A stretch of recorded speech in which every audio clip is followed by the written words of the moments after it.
Rebekka, welcome to the podcast. Thank you for having me. Thanks for making the trip. Thank you. Obviously, I just learned that I should have learned this when we prepared, but live in Birmingham, commute to Bristol twice a week, but you've come from Bristol this morning, right? Yes. Massively appreciated. Really excited to go through your journey. And there's a couple of things that we want to go through in this conversation. Firstly, you've spent nearly 8 years in recruitment. Yes. Worked at 2 companies. The first company, we didn't quite get to the performance levels that you've gotten to in the last 4 years. So I think we first wanted to talk about what were some of the things that maybe Rebekka was doing with hindsight that maybe held your performance back. Because going into this second environment, life's completely changed from a recruitment standpoint. And then secondly, we then want to talk about, we've got here a bit of a plan around 360 recruitment blueprint in the UK, how to succeed as a 360 recruiter in today's market. We were just talking outside before we started this that I think there is a bit of a narrative now where it's almost seen, I wouldn't say UK market is dead, but I think there's a lot more people now that would say, why would you work in the UK market when you can do the US market or insert any other market? Yeah. But safe to say, over the last 8 years, particularly over the last 4 years, you've been doing pretty well. So let's give everyone a bit of a career highlight reel. Let me know if I get any of this wrong. Okay. Just to give everyone some context, this journey you've been on. So as we said, you worked in recruitment for nearly 8 years. Yes. You've always done the UK market and specifically Java, right? Cool. So first 4 years, basically your best year in that 4-year period was 120K because you've always done perm. You then joined Opus, which is nearly now like 4 years that you've been there, isn't it? Yeah. I think you first started, again, correct me if I'm wrong, I think I've got here, first 2 years you did just the regional market, which specifically was the Southwest. Southwest and Southeast. Southwest and Southeast.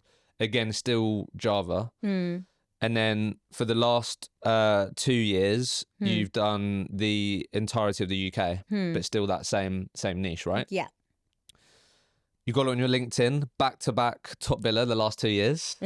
Absolutely unbelievable. I think you joined during this crazy time in the UK recruitment market, right? Where I think your first year there, which would have been an interesting experience to go from where you did 430K. Yes. That must have been like, what the hell's going on? But then over the last couple of years, consistently, you've hit around the 250K mark, right? And then just to give people a bit more context, I think if we were to look at your desk over the last 12 months or last year, your average deal size was around 17, 18K. All of this was contingent and exclusive. And we were just talking out there with your manager who's come along as well, where last year your average sort of fee percentage, which we're going to get onto, which has been important and impactful for you, was around 19.2%. So safe to say that you know, the first 4 years, I'm sure you'd now describe as, maybe you wouldn't describe it as challenging in the moment, but like the first 4 years compared to now is worlds apart. So that's why we wanted to start with, I guess, just having a bit of a reflection on, like, looking back. You've been in a different environment for the last 4 years. Looking back, like what are some of the things that if you were to look at that maybe you would say I was doing maybe not this one particular thing wrong, or was there common mistakes, or with how you now work compared to then, are there any major differences that stand out to you that maybe was resulting in the performance? Okay. Firstly, that was such a nice introduction, by the way. I wonder if my husband describes me that way. No, do you know what? When I look back at my performance in my ex-agency in comparison to where I'm now, I think the major differences was the massive mentality shift I had when I came into Opus.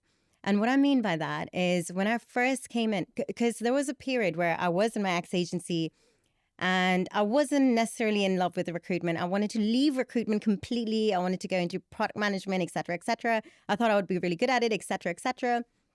And then I came into Opus because I was like, I've given 4 years to recruitment. I am not leaving with that one last shot because I know I've got a 6th gear and I know I have to unlock this, but I need the right people to get it out of me. And that is exactly what Opus did for me. I came into Opus and there were these monstrous billers. Like when I tell you, there are people doing 400, 500K for a laugh when I came in. And obviously there was a little bit of a artificial boom period, et cetera. But even then, the numbers were phenomenal. And people don't rest. People are constantly talking about the next deal, the next deal, the next deal, the leaderboards constantly coming out. So I think being surrounded by not just one top biller in your company, but like multiple good people who can generally teach you and educate you on what good looks like and actually get you to become this ambitious like woman who really wants to take on the world. I think, you know how they say you need to have your environment with the right people, be surrounded by good people because you become a reflection of that. That is so true. So I think, first of all, it was not being surrounded by just one top biller. It was multiple, like 10, 15 top billers globally. Second of all, I remember when I first came in, I used to literally demand the time of my managers and my directors, and I would literally tell them to sit down with me all the time. I never used to do that with my ex-agency because naturally I knew I was always motivated, but I was probably not as ambitious because I was in a room full of probably like not as monstrous billers. So they were quite, because it was also a lifestyle business, they were quite happy doing 150, 180, et cetera, et cetera. And that was okay. And that's fine because you do have lifestyle businesses out there. They're profitable, they're great, et cetera, et cetera. So that's fine. But then coming into here, I knew I had this massive imposter syndrome. And I was like, oh my God, I need to become good. I have to be good. And the only way to be good is to ask the question, educate yourself, and improve. So I demanded the time of my managers, my directors. Like my managers and directors will tell you, they used to come and rip my desk to shreds every single week. Every single week. And you demanded that? I demanded that. For some reason, I'm like this massive sadist. I wanted all the criticism coming my way. And this would happen on the floor, by the way. This is not like, oh, come into my room, come into a meeting room or whatever. And then do this in secret, etc. I would literally say on the sales floor, no, tell me what I'm doing wrong and tell me how to get better because I am not here to mess around. This is a job for me. I actually don't care what people think of me. I need to become good. I need to become good fast because I've given myself another shot at recruitment. This needs to work. Because if you're in recruitment to earn 40, 50 grand, it just isn't even worth it. You can go do a basic job somewhere else and just get a normal job. A stressful job. Yeah, a less stressful job. Yeah. I think you've answered that. Like, I think, so the bits that I take from that is that this isn't about X company's bad or rubbish or compared to this, right? But actually, if you're listening to this, we were talking about this earlier, right? You could have very easily been someone that tried recruitment and said goodbye to it, right? Yeah. But kudos to you to being like, you know what, actually, I'm going to give this one final crack. And then I'm going to be willing to look in the mirror and go, you know what, I tried recruitment. Yeah. It wasn't for me or I didn't quite get to where I want to. Yeah. So I think if you're listening to this, you should be you're most likely someone that's ambitious, that wants to maximize your potential, that wants to get better. And you are thinking, actually, maybe it is recruitment for me, but you've only maybe worked at one company. Like, don't miss an opportunity because I think there is a lot to be said around actually, am I in the right environment? Yeah. And that can have a big impact, right? 100%. I think particularly in the recruitment environment, it's a sales environment. So that can have a big impact. So if you've only worked for one company and you're considering as recruitment for me, maybe actually explore it because you don't know what you don't know. No, this is the thing, right? Especially when you worked at one company, you've got nothing to compare it to. Yeah. But now you've worked at another business, you've got it to compare it to. Yeah. And I love the fact that you've also said there, maybe actually you wasn't asking for as much help as you should have, or you wasn't as willing to be like, how can I get better? Yeah. It is interesting that. So would you say to someone, listen to this, that is an environment where maybe they could resonate with that? They know they want more, but maybe they haven't had that courage to ask for help. Is your advice like, just lean into it, regardless of the environment you're in, demand time from people? Because I'm assuming that could have helped, right? If you did do that. Yes and no, I would say. The reason why I would say that is because I generally do think you're a product of your environment. So I do think, yes, I could have asked for more help. I could have improved in my ex-agency, et cetera, et cetera. There were good people out there, et cetera. And I've learned so much from that business. Like the foundation of who I am actually came from that business. The reason why I got into recruitment, the foundations, et cetera, that obviously came from them. But I do think being in an environment where, if it's the same with any other job, I would say, like if you were a racer and you're racing different cars, but everyone's happy doing 70 miles per hour and just cruising through because that's a speed limit. I would basically compare it to that. If you want to do 70 miles per hour and you're in that environment, that's absolutely fine. There's no problem with that. I just wouldn't choose recruitment to be on cruise control.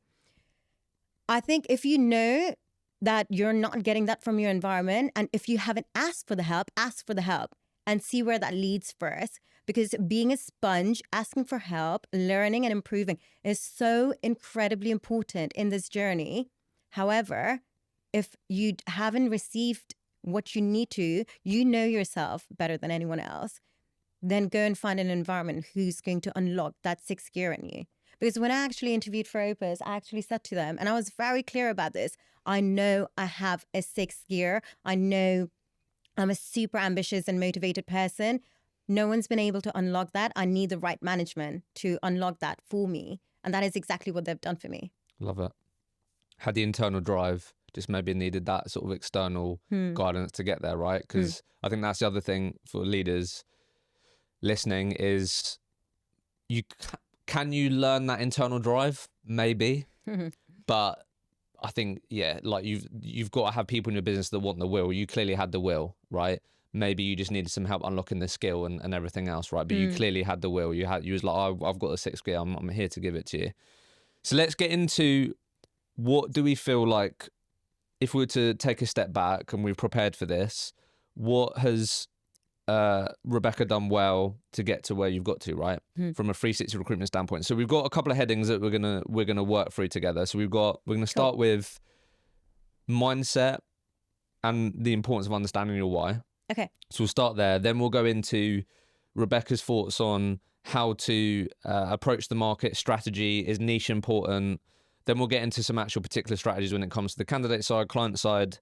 We'll then get into delivering a world-class recruitment process. What does that look like from Rebekka's perspective? We'll touch on KPIs, metrics, the science to success. What do you track? Why? What are your non-negotiables? And we'll round out with where are maybe some of the areas that people often go wrong. Yeah. And some of the common stumbling blocks. Cool. I know this is something you're really passionate about, and this comes up time and time again, and it's absolutely crucial, maybe overlooked. Talk us through why you're such a big believer that if you really understand your why in recruitment, it can massively help you unlock your potential that you're talking about. Talk to us about that and we'll start there. Okay. I think, do you know what, personally, and I generally do mean it when I say this, obviously there are really hard jobs out there, okay? There are people who, like my husband, he's an orthopedic surgeon, and what he does is generally incredibly hard every single day, right? And I think there are multiple different hard jobs out there, but sales is dealing with people with emotions, right? So you're going to have so many up and down days, like so many up and down days. You may have people changing their goalpost on you. You may have people liking something 1 minute and completely not liking it the next minute. And you can't control human beings, right? You can influence their behavior to a certain extent, but you can't control them. And that is why this job is difficult. I wouldn't say our job is very, very hard. It's just difficult because we're dealing with people. So you need to get good at dealing with people, influencing the process, etc. So I think, obviously, when it comes to that, if you don't have your why clear as day in your mind, why am I doing this job? Okay, if a candidate drops out, it will hurt you. It will hurt your feelings.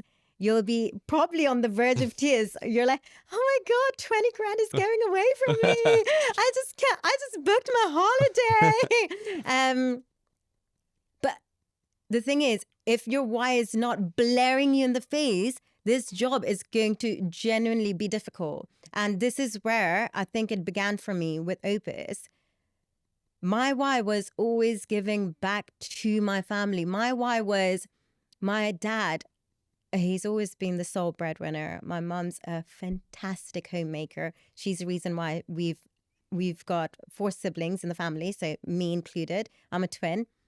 And she's done an incredible job with all four of us girls. Like all four of us girls are super ambitious, super driven, and none of us are like very happy to be laid back. And when your parents pour so much into you, for me personally, my why was making sure my mum and dad were always taken care of. So I wanted to buy my mum and dad their first home, which I did. That's and amazing. Incredible. I wanted to buy my dad a really nice BMW, a 5 Series. He's like a car fanatic. He loves speedy cars. He loves a good car. He wanted leather interior, etc., etc. So I was like, yeah, I'll do that for you. Don't worry. Which I did. And for me, that why was so important, because every single time something terrible happened in recruitment or something wasn't going my way. And the thing is, not every single day, everything you do will go your way. That's just the reality of our job, right? Mm-hmm. But because I knew how important it was to me, I just did not give up. And that why, being so strong in your mind, in your heart, that's the reason why you would succeed in this job. It just needs to be blaringly obvious in your face. And that's why when I remember asking someone, like, why are you here? Like, what's your next goal? And what motivates you? And someone actually told me, oh, I want to buy one skateboard. And I was just like, okay, what happens after the skateboard? And they were like, no, I'm happy after the skateboard. And I'm like, okay, that's great. I was like, oh my God, who's going to tell this guy? Like, who's going to tell We need it? more than that, yeah. So what, just curious then, I love that. Like, appreciate you sharing that with us, because I do think it's so important.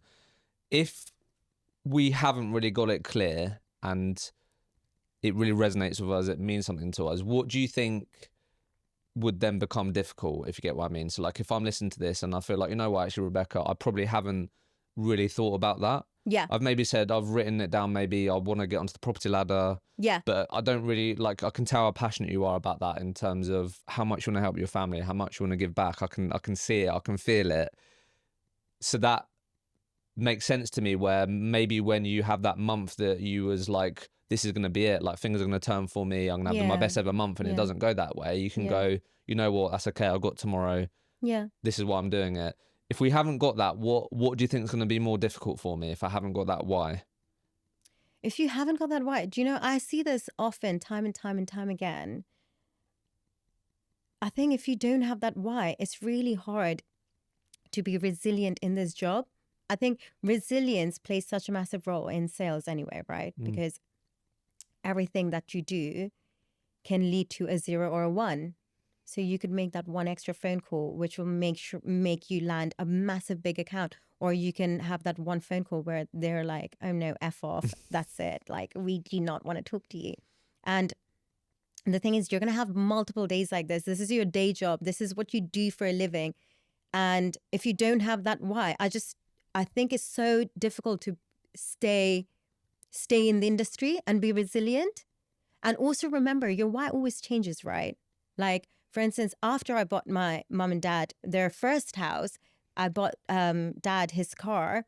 I was like, okay, but that's not it for me. Because obviously I did that 2.5 years ago. And after that, 2 years ago when I got married, me and my husband had separate goals. So our goal is now to climb the property ladder. So now we basically push ourselves every single year. Right, we need X amount of properties under our belt every single year. How much do we need to save up? Okay, fine. And we work the numbers backwards. And that is how my day-to-day life is now formed. I know what I need to do every single day that I'm showing up to work for me to make sure me and my husband can actually build our future together.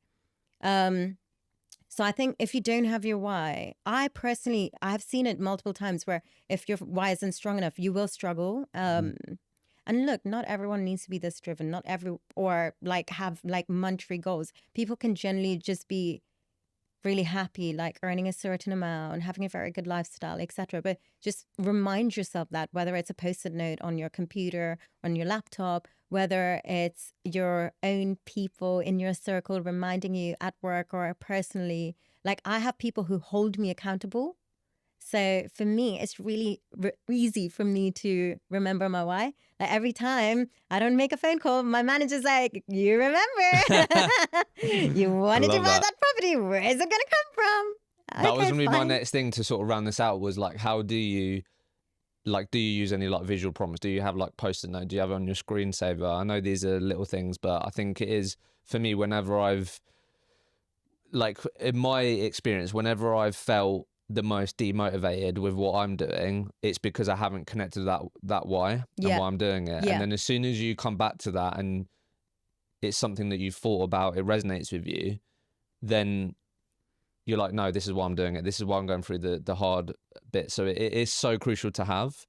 But that's something that I've had to get better at, is just having those visual prompts and like making sure that I'm reminded daily, weekly, why I'm doing what I'm doing. So like for me, I bring that just into work. I just have post-it notes on my desk, and we use a particular tool, and I've got it written in places, so I'm always seeing it. So you said that people hold you accountable. So you shared. So I think this is the cool thing. So if this is resonating with you, one of the cool things that you can do is actually share your why with people, right? Because then they're people that can hold you accountable. So I think that's a cool way to do it, right? Yeah. And I think as you speak it out to an existence, it's like, I'm a big believer that if you start saying you're going to do things out loud to people, then you know you've said it. Yeah. And I don't know, not everyone, but I'd feel if I'm saying we're going to do X and then we don't, it's like, no, like I need to make that happen. Yeah. Do you know what I mean? So you've got holding people accountable. Is there anything else that you do to be reminded of the why? Do you have post-it notes? You have things said. You also speak about with your partner, which I love. That's awesome. That's something that I do with my wife. I think that's really important to have those aligned goals, and you hold each other accountable and you talk about it. But anything else that you do to visually remind yourself? No, I think that's enough, to be honest. For me, it's very important for my close people, because my closest people, I've let them know from day one. And my twin, for instance, my sisters, they're my biggest fans, but also my biggest haters. And my husband, I literally, when we got married, I was like, you need to be exactly the same. You need to be my biggest fan and say I'm the best thing since sliced bread, but also be my biggest hater and completely like always keep me on my toes. And I think that works for me. I know if I speak it into existence, or if I tell people out loud, this is what I'm going to be doing, I want to be embarrassed. Yeah, exactly. And be like, oh, right, yeah, by the way, I didn't happen. That didn't happen. Yep, that didn't happen. Like, that's also, Yeah, I'm a big believer in that. Okay. Yeah. So hopefully for those listening, this might encourage you to really dial in on that why. And maybe if you haven't really uncovered it, you might have written something down, but it doesn't really mean something to you, not passionate about it. This can really get you thinking about it. So now let's talk about more of the recruitment stuff. So when we think about strategy, I guess you went from Southwest, Southeast to now UK wide. How important? Obviously, you've always done the UK market, so you haven't got anything to compare it to, right? But from your experience, firstly, obviously, we always hear this advice around niche and how important that is. Why don't we just start there? Like, how, from your perspective, from your experiences, how important is it for you to have a niche? How has that benefited you? You've always done Java. I don't know if you want to tell us a bit about how you've actually niched that down. What does that actually look like? But how important is it, firstly, do you believe in the UK market to have a niche? First of all, I don't think just in recruitment, in general, I think it's always important to have a niche, right? Like, you don't necessarily, like when you see lawyers, when you see doctors or any professional like people, it's important to have a niche, right? And the reason why I say that is because you start building your knowledge, your expertise in that area. So you start knowing what you're talking about, you start becoming credible. People trust you because what you say makes sense. You're not spouting crap, basically. So I think for credibility, it's so important for people to be able to trust that what you're talking about makes sense. What you're talking about, you know about. Because if you don't, then people are not very forgiving in nature, especially once you make mistakes in sales, right? Because think about the UK market and how tarnished it is in the UK market to be a recruiter. Bad. That's what But we're trying to change here. This is what we're doing. exactly. Terrible. Yeah. Although we also save lives, by the way. Yeah, 100%. We save lives. We Defo. literally change lives. But yeah, I think the credibility is extremely important for you to actually know the information, the knowledge, to build your credibility in a market. That's the reason why. To build your network out, to make sure that people actually know your name, your brand, your reputation, that you can deliver in this, whether it's client or candidate. Because to me, client and candidates are not different, by the way, because even a client is going to be a candidate at one point, right? So to me, it makes no difference. People are people, whether you're a client or a candidate, they should be treated the same. They shouldn't be treated specially because they're going to pay you a 20 grand fee. It just doesn't work like that. So I think trust, credibility, knowing what you know and making sure you're an expert in your field, building that relationship so people actually see you, talk to you, know who you are and can come back to you. And yeah, that would be like what we're saying and what you're saying here is you can achieve those things way more. Maybe not quickly, but you have way more of a high chance of achieving those things if all you're doing is speaking to similar people every single day. That's the thing, right? Because you could maybe achieve those things if I spoke to surgeons that work in the UK. Yeah. But that's going to take way more longer, right? And that's going to require me to understand way more things. Yeah. But that's the benefit here, because how would you define your niche? So we've put UK Java. Yes. But have you, over time, maybe you can tell us, but like, has that evolved over time where maybe it used to be, I only speak and work with people that understand this language, use this technical language every single day. Yeah. In the UK. Yeah. But you could potentially niche that down to, I only work with senior leaders that, I don't know, you tell us, like, have you niched it down? How would you actually define your niche out of interest? Do you know what? It's actually changed so much in the last 8 years. So when I first started Java, I just used to focus on speaking to good core developers. And the way I learned what good looked like was actually speaking to developers. I remember saying to really proper technical people, I have zero idea what you do. You have to dumb this down for me and you need to really explain what you do. And someone actually gave me a kitchen analogy and they were like, look, do you know what the chefs do? You know what the porters do? You know what the front of the house do? Okay, the front of the house are the front-end developers. Back-end developers are the chefs cooking up the meals. And the in-between people are so-and-so. So basically, talking to people, that really helped me figure out what worked back then, 8 years ago, right? But Java is almost like, I hate to say this because everyone's going to be like, oh, no, come on. But the thing is, I almost see it like a fashion trend where back in the days, good core Java developers were so hard to find. Like, genuinely, I would find one good developer, reel off their achievements to you, and it would be the Cristiano Ronaldo of the world. And whether the hiring managers had budget or not, they would all want to talk to them. Yeah. And obviously, we all know that it's common knowledge in the industry that females in the industry is like such a rare, like it's obviously still a problem, still an issue because there's such a difference in percentages between the men and the female in the industry. So, you know, back then, if you had a Cristiano Ronaldo or a really good woman, you knew you could take them out to the market and everyone would want to speak to you, regardless of whether they had the budget or not. Like you would speak to some people and they'd be like, no, actually, we don't actually have the budget for her, but will she still speak to us? And I'll be like, no.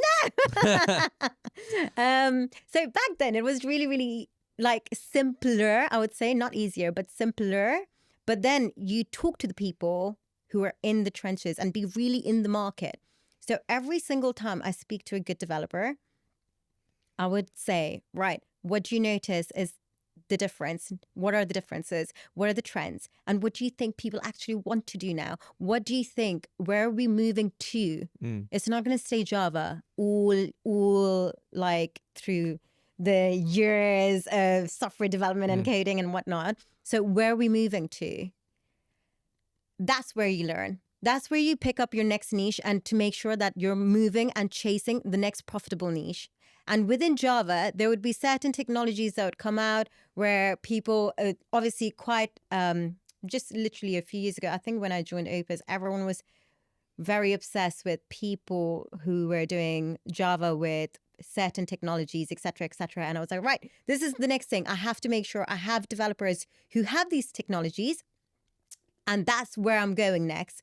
Now, the reason why I said it's like a fashion trend is because you have a lot of newbies, younger developers coming on board, and they work with really cool technologies like Kotlin and Golang and like functional programming like Scala, because it's more exciting, apparently. I have zero idea, by the way. I'm not technical at all. And you can see that obviously that's where the flow is going. So now that's what I'm chasing as well. I don't necessarily just do Java. I'm moving more into just the JVM function, but more towards Kotlin, because that's where a lot of people are going. But Java is such a massive language, right? It's strong. It's easily scalable, robust. Like a lot of big enterprise clients use it, and it's easier for big clients to maintain that language. And the developers, there's a higher barrier to entry. So the developers are super sophisticated, really elegant. And I don't think it's ever going to go away. But I think the market has shifted so much where obviously people are moving into different technologies. Also, like obviously the last 2 years, there's been so many layoffs and redundancies, and like obviously you see all of that in the news. So it sounds like what you're saying then is it's really important to have like a core focus, but then over time, because you're just speaking to people that within your niche, you're then always trying to understand, okay, well, what do you keep hearing about? What are people using more? And then you're being flexible in that front. But we've started from this point of I spend all my day speaking to core developers that use Java or understand how to use Java. Yeah. Okay. That's where it all begins.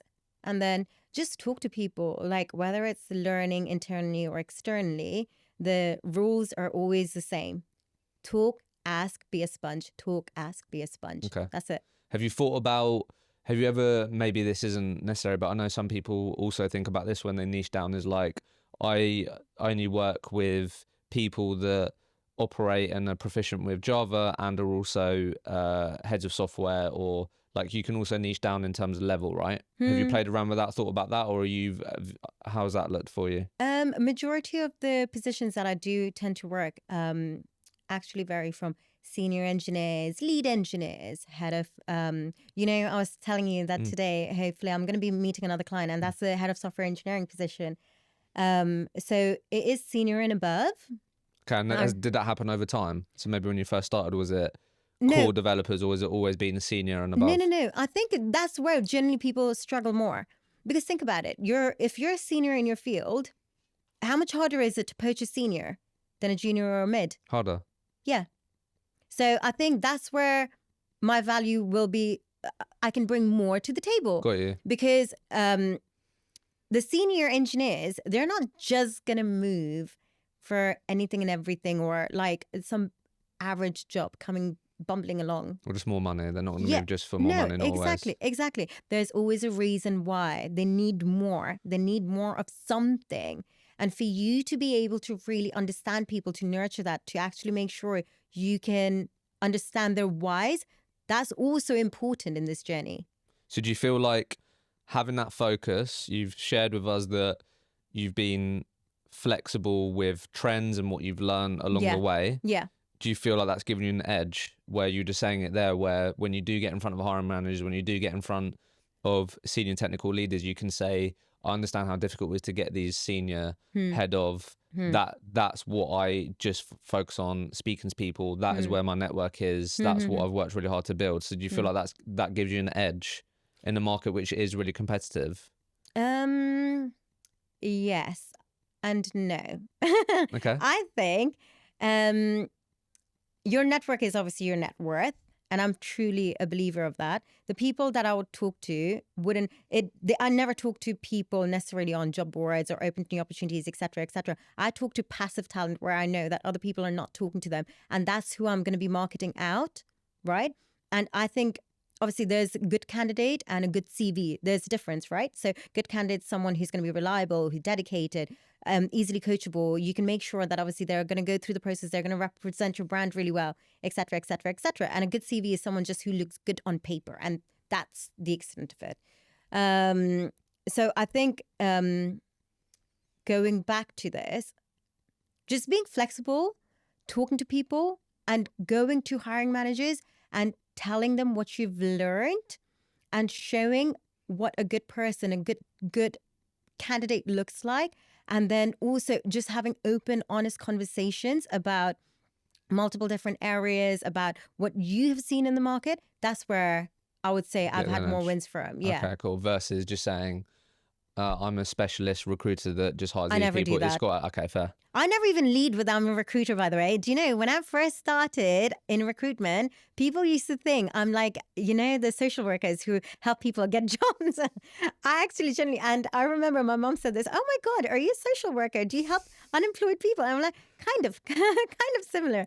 But I never lead with I'm a recruiter ever. So what would you lead with then? Hi, it's Rebeka Mulk from Office. Okay, fair. No, but I actually, even like cold calling and stuff like that, you should never lead with, I'm a recruiter, I'm a specialist. No one cares. And who decides if you're a specialist? Your LinkedIn brand, who's going to decide that? Yeah, you're right. Yeah, and it's overused, isn't it? Especially in the UK market. So final thing on this market piece, I don't know if, again, this is something that maybe happened naturally or not. Sometimes it does. But have you maybe along the way considered also specializing in an industry or industries? Has that happened or no? Are you very sort of holistic with that? Because sometimes I will sit down with people and then their niche would be what you're doing, and we only work with companies that are in the renewables and energy space, for example, or just work with companies that in the gambling space. Like, has that happened over time or no? Has that been fairly holistic? Because I know that can also form a bit of a niche where people can then also have a bit of a point of difference, a bit of an edge. No, not really. Not That's with fine, me. Yeah, just because I think there was a point where I was thinking of specializing in an industry, et cetera, especially the public sector, where a lot of the developers who need SC clearance, DB clearance, EDV clearance, which is like the highest level of clearance that you could potentially have. And that's really like hard to find people with those clearances. I did think of just focusing on that, but I didn't. I just talk to people, and when I see there's a fashion trend, I just follow that, and I do it religiously. And this is the thing with this conversation that I'm having with you, you'll notice your why is constantly evolving. The market's going to be constantly evolving. The way you do recruitment will be constantly evolving. So the main thing I would say is always be malleable. Be very flexible, be very malleable, be the person that the industry needs you to become to unlock that potential in you. I love that. That's great advice. So let's get on to some strategies. Because you're just talking about it there, because I know people would be probably thinking about it when you said it. So let's just start with, we put 1 to 3, it doesn't have to be 3, at least 1, hopefully. The candidate side, because you were just saying there, which is interesting. I find myself really only focusing on speaking to passive talent, right? Yeah. Obviously, most recruiters would love to be able to only be working with that type of talent. Yeah. So tell us a bit about how you go about doing that. Whatever comes to mind for you in terms of like one way that you've consistently been able to do that. Because, correct me if I'm wrong, I didn't recruit in your market, but I can imagine these professionals who are senior and above are getting inundated with messages from not just recruiters, but also internal talent teams. Yeah. Because you're telling me what I've learned here is that's probably going to be a really challenging area for technical teams to hire or get really good people in, right, from the senior experience level. So these people are probably going to be like, you're going to be fighting for their attention. It's going to be very competitive, very crowded. Yeah. So what comes up for you first? What has consistently been one of the best ways for you to tap into that talent pool? Over to you. You can share whatever comes through. It might be referrals, it might be doing X. I don't know. Let's just see where we end up. What's one strategy there? Do you know, I know this is obviously, there are areas you want to touch upon strategies-wise, both candidate and client, right? And I'm going to tell you, there's absolutely no difference what I do with, I don't treat them differently, and I don't necessarily treat one in a special manner than the other. Okay. Strategies are always the same. My main thing is blend of activities, blend of recruitment activities, whether that is phone calls, LinkedIn, adverts, referrals. And that's the same applies for clients. LinkedIn, adverts, your own database, phone calls. And referrals. Referrals, yeah, sorry. And the thing is, when you go, let's say when you approach a candidate, you cannot just message like a very basic, average stuff. It needs to be super tailored. It needs to, the same way you would approach a client. It needs to be tailored. It needs to be interesting. It needs to be juicy information. It needs to be something that resonates with them. It's something that they need to come back to, for instance, on LinkedIn. So you need to make sure that happens. And that actually starts way back when you take a briefing. Mm-hmm. So way back when you take a briefing, you need to make sure you actually get every single second being super worthwhile with this manager, understanding exactly what the business does, exactly what the role is going to be, exactly what the day-to-day responsibilities look like. The first 0 to 30 days, the next 30 to 60 days, 60 to 90 days, what is the progression plan? What is the vision of the company? Where are you guys going? Why are you hiring? All these questions actually start forming a really juicy material for the candidate attraction piece. So that's where it starts. So to be honest, my strategies probably aren't any different to what that's fine though. That's does. good. But so just on that though, because people might be thinking it. If I was to, there's a lot of things that you could include. Yeah. And it will vary depending on the job, company. Yeah. But if I was to look at one of your messages, yeah, what would I find most consistently in there in terms of the sort of hooks that you're normally trying to get people to go, I should reply to Rebekka? Do you get what I mean? What are normally the bits of information that you would call juicy? Okay. That often make the juicy list. What are the bits? Is it money? Is it the company vision? Is it the industry that they're going to be working in? Is it the language? Is it the people they're going to be learning from? What have you found to typically be the most common hooks?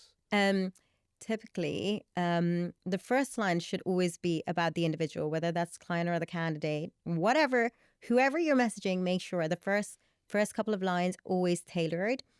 Second line, when it comes to candidates, it has to be about the company. To be honest, the same applies for clients as well. Generally, the strategies are not different. Okay, yeah, all. that's fine. So in terms of the hooks, it'll be tailored about the individual, then company hook. So accolades, achievements, reels, awards, recognition. What are they known for? What are they doing? What is a unique selling point? Why should this person work for the business? That's the second thing. Third thing, technical. Something technical that will literally get them fired up. So that obviously comes from the managers. And this could be anything. This could be the technologies that they're working on. This could be the next level up. It could be the progression plans that they're putting in place. This could be the day-to-day, whatever it is, something technical that you know is going to get the attention of these people. So I always say to my hiring managers, what will get the developers out of bed on a Monday morning? And someone actually said to me, no, listen, if they don't get out of bed on a Monday morning, I don't need them, do I? And I was like, this was rhetorical. No, I get what you mean. It's like what is really going to get them going? What's going to get them fired up? I get that why you'd ask that. Yeah, 100%. And then obviously tech, then salary, benefits, call to action. Okay, fair. And it's actually criminal to make a LinkedIn message really long, so just don't do that. Okay, cool. What about, you mentioned, I know we're like blending the strategies here, which is fine for candidate and client, and you're completely right on that. Because I think that's where sometimes recruiters can go wrong. But what we see in our world at Hector, the biggest skill gap is sales, which I'm sure you're not surprised about that in terms of business development. Yeah. People find it really hard for a multitude of reasons. One, so many people get zero training on it. It's just the truth of it. But two, you just have to figure it out.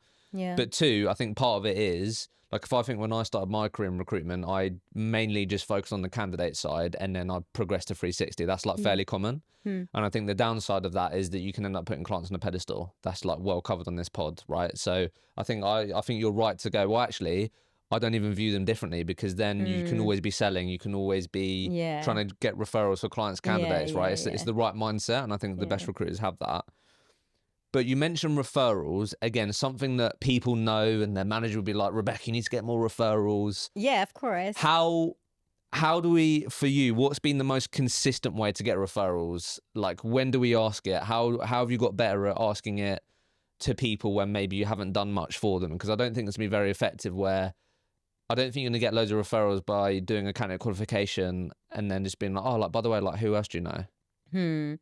Yeah, you're right, actually. I think it's dependent on the conversation and the time and the place, right? So obviously everything has a time and a place. Everything depends on the circumstances and where you're at with that individual, whether it's candidate or client, regardless. So make sure you judge it by the tone and the pace and making sure you can tell if they're going to do you a favor or not. You have because to judge it. yeah, because if you're having your first ever candidate qualification or client qualification and you're, oh my God, so who else do you know that you're going to refer That's me what to? I mean. They're going to be like, okay, I'm like, And, no. and particularly in the UK market, people know the game, right? Yeah, they of know the course. candidate flips. They know Yeah, of course. the fake jobs. They can see Yeah. through those. It's like, I know God what you're doing, Rebekka. forbid. I know you want to find out where I'm interviewing, so then you can get your best developer in there, and then I don't get the job. Like, people see through this shit. Yeah. But the thing is, you know what? I've never actually, especially now more so than ever, I've never found it difficult to get leads. But it's also because time and a place, time and a place, time and a place,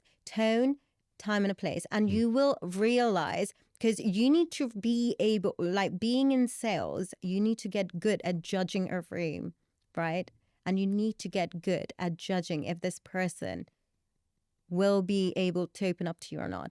And if you're genuinely talking to a difficult person on the other end of the line, candidate or client, whatever, and they're genuinely being difficult and giving you short answers, and then you're like, oh yeah, so who are the other 4 people that you're going to refer me to? They're going to be like, I don't have time for you. Just get out of here. So generally, for me, it's genuinely dependent on conversations. With candidates, like especially good candidates, I never get off the phone to them unless I've spoken to them for 20, 30 minutes. Like the good, really solid developers that I know I'm going to get excited about the day, to take them to the market, going to companies that I know will be relatable, will resonate with the work that he's been doing or she's been doing.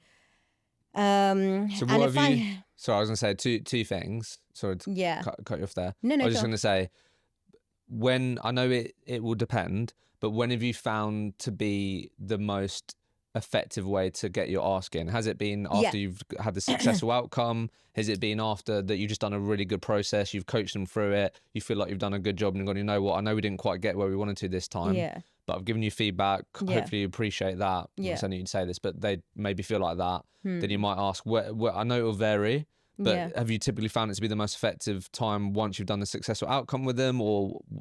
No, I actually don't know how to answer this, because with candidates, with good developers, like I was going to say, genuinely on the first call, if I spend 20, 30 minutes, I'm asking on the first call and I'm getting that information. I'm not hanging up till I get that information, because I know that they're going to give me that leads? Information. Yeah. Fair. Okay. Whether it's leads or referrals. And how do you, and then my follow-up on that was like, how do you ask it? Because I think there's different ways that you can ask it, right? We don't need to go into tonality. That's something you're going to have to work on. But are you asking it in a smart way to be like, look, I'm going to recap what we've just gone through. Yes. And look, whilst I have you, who are the best developers that you've ever worked with? Do you know what I mean? You not might answer like that, but you get what I'm saying. Like you might ask it in a bit more of a smarter way. Yeah. Because recruiters do that versus who else do you know? Who's the best leader that you've worked with? Yeah. Or who's the best developers you've worked with on X project? Yeah. Look, just be casual. I actually generally, when you hear me speak on the phone, you will actually not be able to tell if I'm talking to a client or a candidate, because I am actually quite casual with them. So I'll just be like, look, I've had such a good conversation with you. Just as a recap of our conversation, this is what you said you do, etc., etc. This is what you want. These are your top 3 motivations. This is your expectation, etc., etc. Okay, fine. Summary. Okay, great. Look, I actually love your background and I would love to talk to people like you as well. Who would you take to your next company? Or who do you know? Or what friends do you know? Or people in your network? Who would you take to your next company is a smart one. Yeah. And literally, it's just casual. Yeah. You don't want it to come across like a big thing, do you? Yeah. Like, oh my God, I'm going to ask for the lead now. No, exactly. Yeah, okay, fair. It's not a big deal. Yeah, I love that. I know we've clumped them together, but a lot of people, when they're thinking about things, what am I going to do to hit my biz development targets this year, will be thinking, what are my BD strategies? And there will be crossover. Yeah. But for you, what's been like the most consistent way for you to open up doors, build relationships, win clients?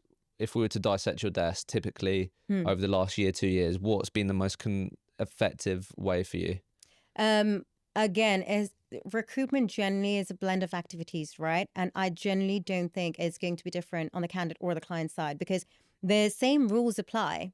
You've got a phone to pick up to speak to managers, emails, you can do your digital marketing, LinkedIn, you can do your digital marketing points. You can ask for referrals for businesses and ask people, who do you know that may be obviously would like my help, would actually benefit from speaking to someone like me, even if they don't need me now, but maybe in the future.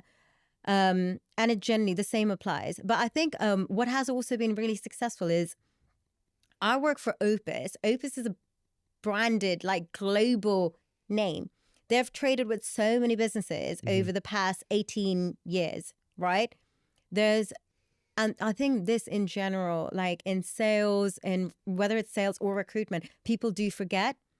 Think about the people who've already signed on with you and traded with you in the past. Who have signed on with you? Who has traded with you? Who's signed on with you? Who's traded with you? Go back through all of the people who've already traded with you and go focus on the relapsed sort of client relationships and relive them again. And like my twin sister, she's head of UK sales for Sixt.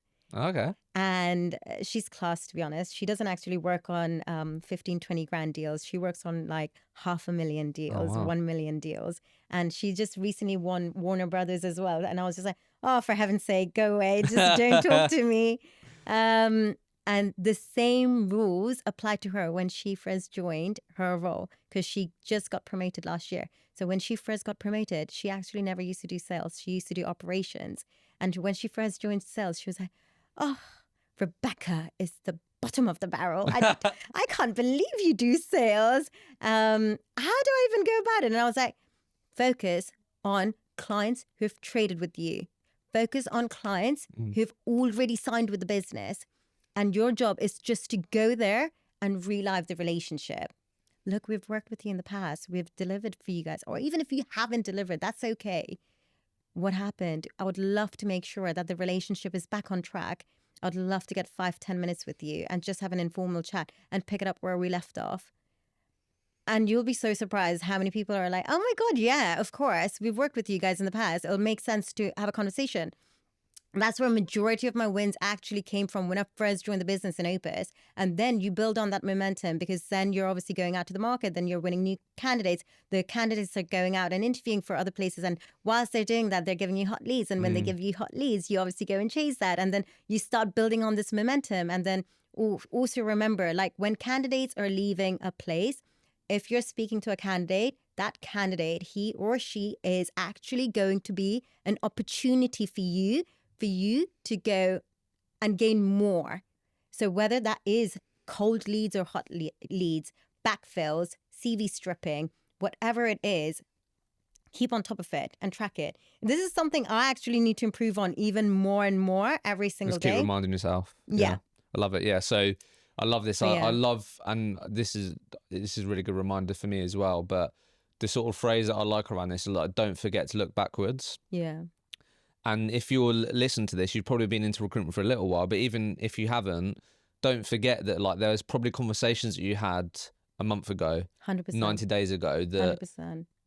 because I think people can often, when it's like, right, Rebekka, how are you going to hit your target this year? They think, well, I need to do deals with 10 companies that I don't even know who I am yet, or I haven't spoken to, right? Yeah. And that's always going to be the most challenging, or it's going to be the hardest, right? So I think always remember that part of your strategy should be, don't forget to look backwards. Yeah. And the longer that you do this for, there's going to be more people that you can reignite that relationship with, or you can speak to. So I think that's a really smart thing to highlight.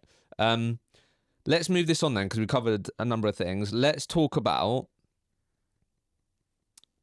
the process, because I know you're big on this, and you might do things that you are just second nature to you now, you don't even think about, but I think there'll be some good things. We wanted to just map out, if we were to describe together a world-class recruitment process. Oh God. Like, what does that look like? That's what I'm interested to get your take on. So let's just say the context is we're starting from, we got referred into a hiring manager because we did a good job with another business, and you got referred in, and they've got two senior development roles. Yep. Maybe they've tried to recruit these themselves, maybe went to an agency, failed. Yep. And they're now speaking to you. Yep. From that point, you're on the call with them. You might call that a job briefing, you might not. From that point, how do we run a slick recruitment process?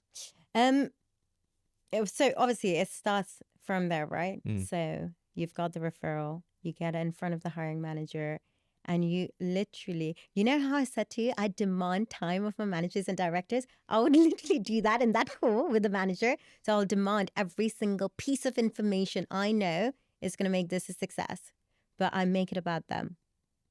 So I've always been told this, especially when I joined Opus, you've got 2 ears, 1 mouth, less talking, more listening, and make it all about them. Make it all about them. Open-ended questions. Ask every single little detail you need to find out. Okay, this is not about the job briefing, about the 2 senior roles, by the way. I need to understand your situation now. I need to understand where the business is at and what is happening. What do you do? Tell me from you. I know what your business is because I've read it on LinkedIn or on your website, but I can't figure out why it's so special. Tell me what you do. What do you do? How can I get people excited? What is the vision? What is your 2 to 5 year plan?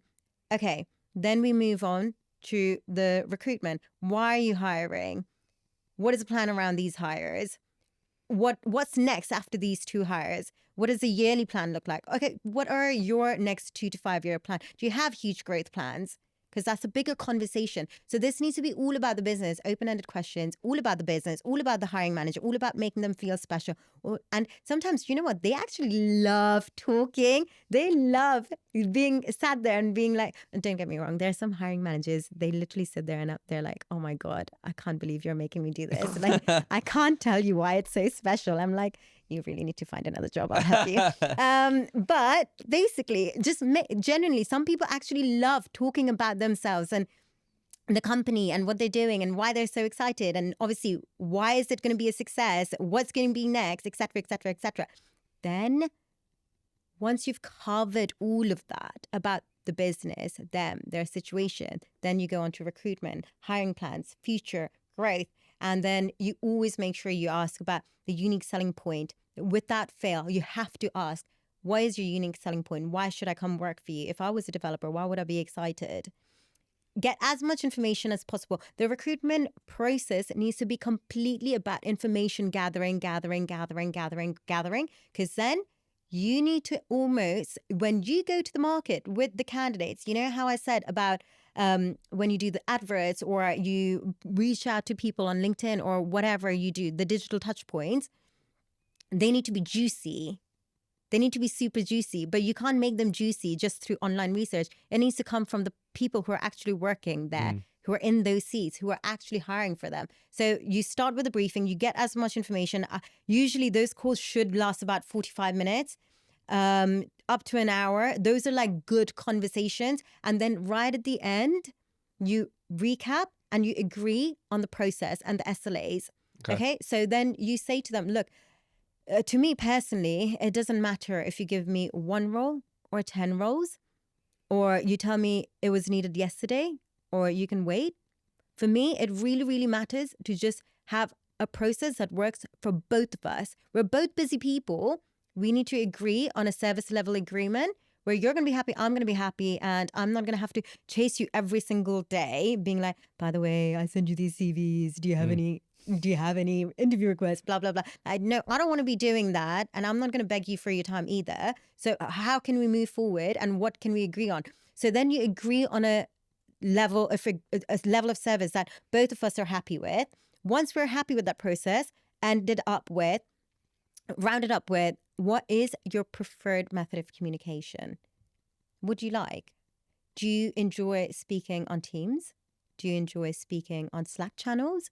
Because I'll tell you for free, like all my hiring managers that I'm working with at the moment, they're communicating with me. They use Teams and Slack channel like WhatsApp, and they're like popping off every 2 seconds. And I'm like, oh, it's funny. You said you didn't have time for a call, but you're literally you're texting me like you don't have a day job. But literally Teams, Slack channel, WhatsApp, text message. And when people say email, challenge them, because email is actually genuinely like, yes, actually genuinely it could work. It could. But emails, when you're a hiring manager, can you imagine? So congested. So congested. So when they say email, then explain to them, no, look, the reason why I'm asking for your preferred method of communication is to actually make your life easier. Otherwise, I will generally have to pick up the phone to you and chase you for CV feedback, chase you for interview feedback. I don't want to make your life harder. And a lot of people do say, look, just email me. And I'm like, no. Let me tell you why it works, okay? Let me tell you why Teams or Slack channel works. It's actually to improve your process from your end, and your life will not be as hard dealing with me because I will be chasing you. What does a typical SLA look like? What do you normally agree? Is it that you're going to get interview slots? Is it that when I send a CV, then I expect... you should get interview slots on that first initial briefing, I would say. If you can agree to certain timelines on that call during the week where you're like, okay, fine. Do you know what? I'm going to block out 12 to 2 during lunchtimes or after 3 o'clock for interviews, etc. Okay, then fine. I'll send you 5 really good, well-selected profiles between 24 to 48 hours. I just need you to say yes or no, and then I'm going to book them in. That's it. And send me your Calendly link if you have a Calendly link. If you don't have a Calendly link, that's also okay. I can set it up for you. And just make sure you have access to their diaries. If you don't have access to their diaries, make sure they definitely give you their time slots, because you need to obviously work around them, because they're really busy people. They have their day job, right? Recruitment for us is our day job, but for them, it's actually quite a hassle. So for them, it's just like, oh God, I need to do an interview during lunchtime. This is just, ugh. Yeah, it's hard, yeah. And what about, with that as well, do you outline, like, if I share this with you, I expect this back as part of it, right? If I share a CV with you, then I expect, I don't know, with some people you might want feedback before you book them in. Is part of it also agreeing like this is what I need from you? Agreeing the turnaround. Yeah, agreeing the turnaround. So basically, this is what I mean. So I would usually say, like, this is my process. Tell me what you would like, and then obviously, it's about coming on a middle ground where both parties are happy. And it's not so much telling them, because genuinely, I'm dealing with a scaling company at the moment where it's a Chinese-based headquarter. So their hours are completely different to mine. So you need to obviously be flexible. Yeah. So it's individual case-by-case basis, understanding what works for them, understanding what will genuinely... Obviously, if it sounds unreasonable, you need to come to a middle ground. But that's where the negotiation starts, right? Understanding the two parties. It's like kind of like dating. If someone goes on a first date and they're like, I want to be married after the first year, and the other one is like, no, I want to be married after 5 years. Obviously, it's not going to work out if you don't come to a middle ground. Yeah, definitely. Yeah, okay, 2.5 cool. years. Love that. I think just a side note, I want to highlight something which I thought... we spoke about it already. It's something I never used to ask on job qualification calls, but so important. If the hiring manager of the business can't articulate effectively what their unique selling point is, how do you expect them to sell the job?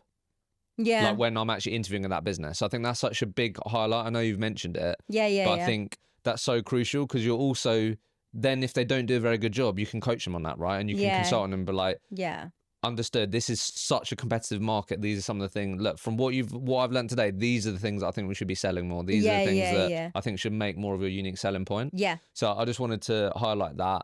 And the final thing with this then is, when we mentioned outside, how have you got better at negotiating then? Are you when do we negotiate rates? Literally right from the get-go. Right from the get-go. So obviously when you're learning about the business, etc., you take the briefing, etc. Sorry, I probably should have covered that from no, it's fine. That's fine. Question earlier, but the fees will be something I'll leave right to the end. You will or won't? No, will. Okay. Right till the end. So yeah, like we're just going through the process, then you'll be like, okay, cool, we've agreed the process. This is what it looks like us working together. Yeah. So I would say, look, our standard fee is 30%. Okay. And then Just be quiet. So you'd open with, okay, so our standing fee is 30%. Yes. Psst. Didn't say anything. And the first person who says something loses. No, but genuinely, like. So what normally happens then? Oh, you say that, then what happens? I say that and they're like, you're ridiculous. Surely they're gonna be like, that's double what we've been paying. We pay 15%. Yeah. Usually the typical answer is, no, that's ridiculous. That's too high. Like, that's not normal. Like, we work to 15%. Okay, how's that worked out for you? And then that opens another conversation. But it generally is about learning about the other person. And look, there are businesses who genuinely need help, but they won't have necessarily the balance to actually pay big fees.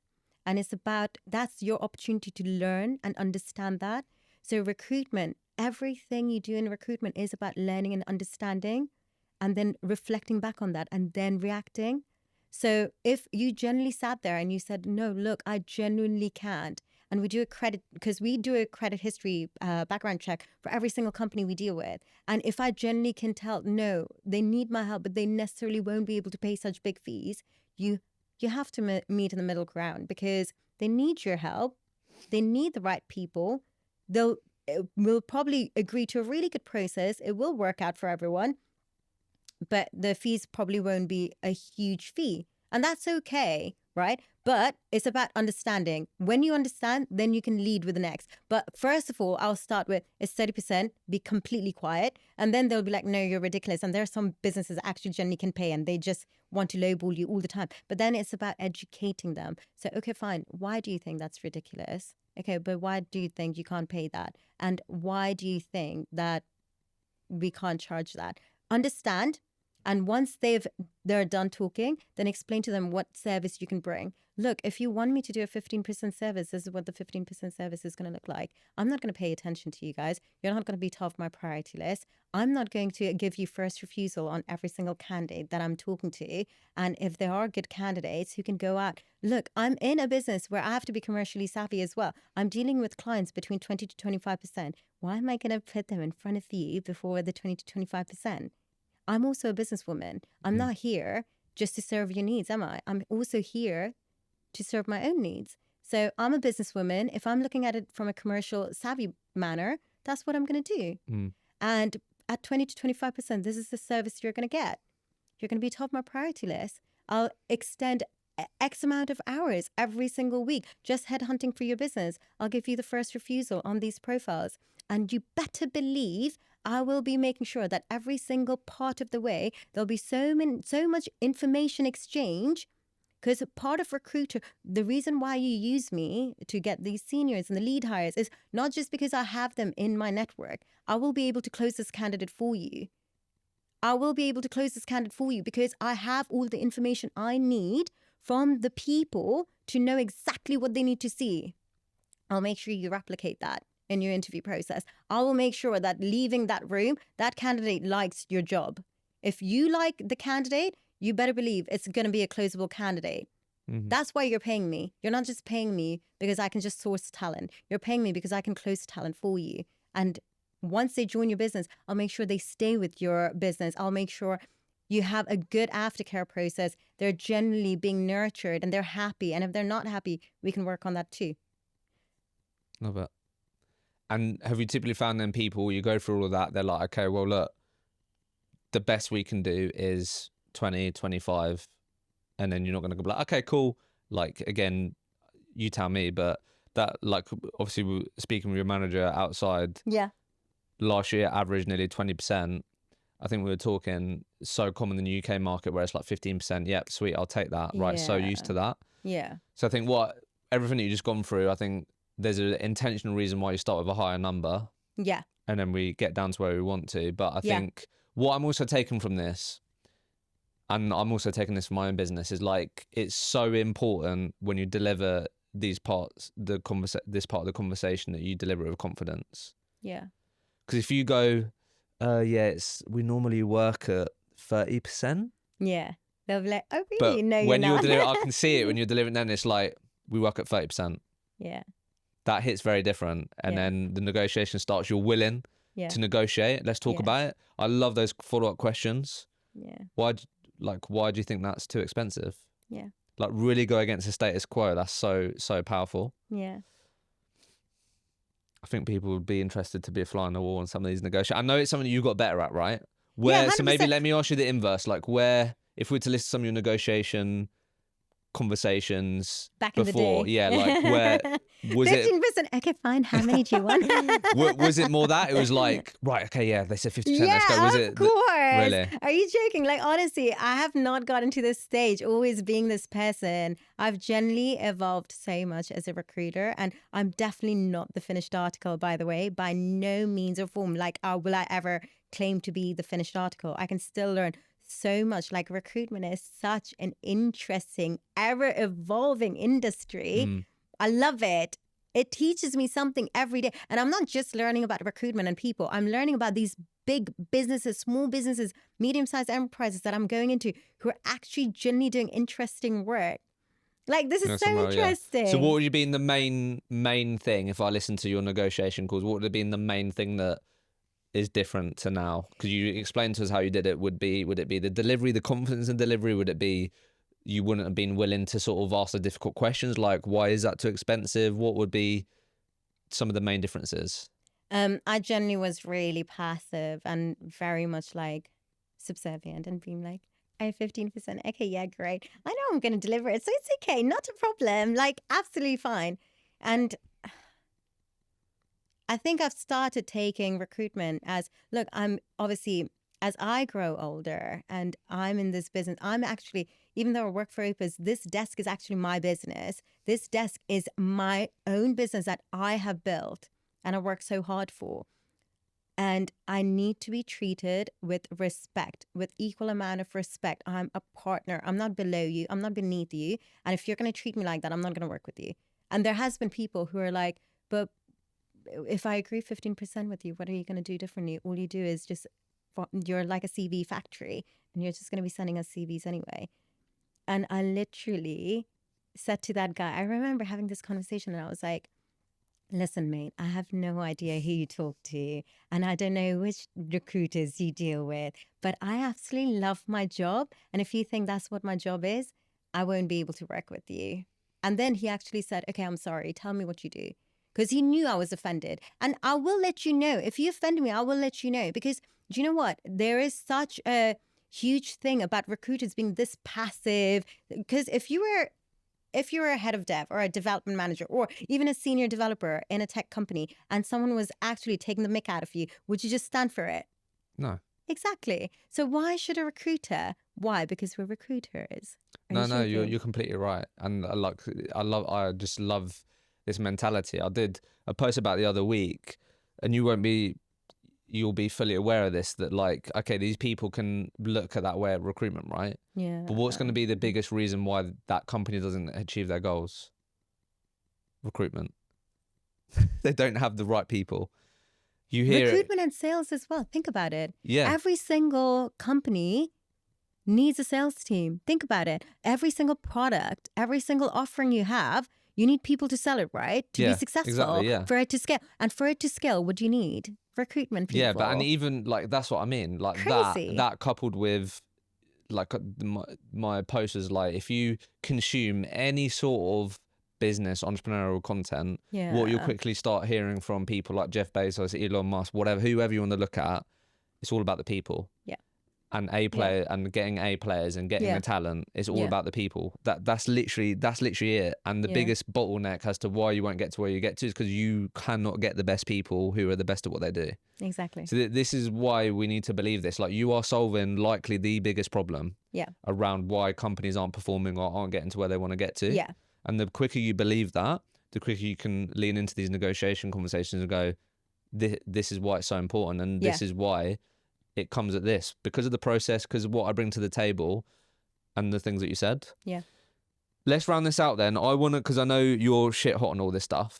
KPIs and metrics. Because people always love to learn about this stuff. Let's just start with, what do you look at? Because I know you've written some notes on this. Yeah. What's like Rebekka's dashboard that gives you a good idea of how healthy your pipeline is, what's likely to happen, not to happen? What are the only things you mainly look at to keep it simple? Because I know there's only a couple of things. Again, that has evolved over time. Okay. when I first began, I used to hold myself accountable to this thing called the perfect day, which basically meant every single morning, like I was saying earlier, I would find a Cristiano Ronaldo of my world, or whoever a celebrity name could be. Basically, I'm not fangirling over Cristiano Ronaldo, by the way. But basically, find someone really good, someone you can get really truly excited about, and then plan your day around that. And that is exactly what I used to do. Because at the end of the day, I am in recruitment. You're paying me for my product and my services, and my product is finding someone really, really good. So that's what I used to do. Find a really good candidate in the morning, and then I would do the perfect day, which for me would be marketing the candidate out to 10 companies, but it needs to be super tailored. What has the candidate done that could be like it will hit with the second company that he or she's going to, or what have they done in the past, or what is this company looking for that I know are hiring, but they'll be interested in this person's background.